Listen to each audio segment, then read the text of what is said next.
ქალაქ რუსთავში ლეონიძის სახელობის სკვერში დღეს მერის ორგანიზებით გამწვანების მასშტაბური აქცია გაიმართა, სადაც ტერიტორიაზე 1000 ნერგი შავი ფიტვი დაირგო.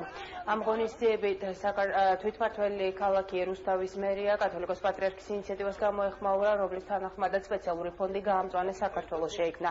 გამწვანების აქციაში თვითმმართველობის ხელმძღვანელი პირებისა და რიგითი რუსთაველების გარდა მონაწილეობა მიიღეს სვიატიძიგურმა ინფრასტრუქტურის, გარემოსა და ბუნებრივი რესურსების დაცვის და სპორტის მინისტრებმა, ასევე რუსთავის მერმა დავით ჯიქიამ, ეროვნული სატყეო სააგენტოსა და ფონდ გაამწვანეს საქართველოს ხელმძღვანელმა ბიძინა გიორგობიანმა და სასულიერო პირებმა. აქციის დასრულების შემდეგ რუსთავის დრამატულ თეატრში სპეციალურად ამ დღისადმი მიძღვნილი კონცერტი გაიმართა.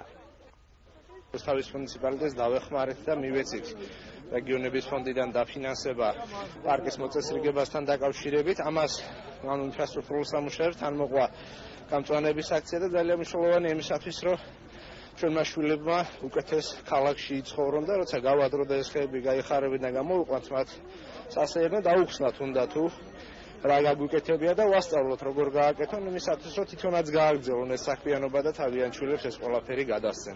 ეს აქცია ძალიან მნიშვნელოვანია, იცით რომ აქცია ტარდება გაამწვანეს საქართველოს ფარგლებში. მინდა გადაუხადო მადლობა რუსთავის მერიას, რომ მისი ორგანიზატორობით დაიწყო ამ გაამწვანეს საქართველოსთვის ასეთი მნიშვნელოვანი ღონისძიება. მივესალმებით ყველა მსგავს ღონისძიებას. ეს არის პირველი აქცია და ვფიქრობ, რომ რუსთავში გავაგრძელებთ ამ აქციების ციკლს და საერთოდ საბოლოო ჯამში დიდი სურვილი გვაქვს, რომ ძალიან დიდი გამწვანება მოვახდინოთ იაღლუჯავსთაზე და ამას დიდი რაოდენობის თანხაც დაჭირდება, რესურსის დაჭირდება, კარგი პროექტის გაკეთებაც, მაგრამ ამ მიმართულებით ჩვენ ვფიქრობთ, რომ რუსთავში ძალიან ბევრი არის გასაკეთებელი და თანდათანობით ამ საქმეს მივხედავთ.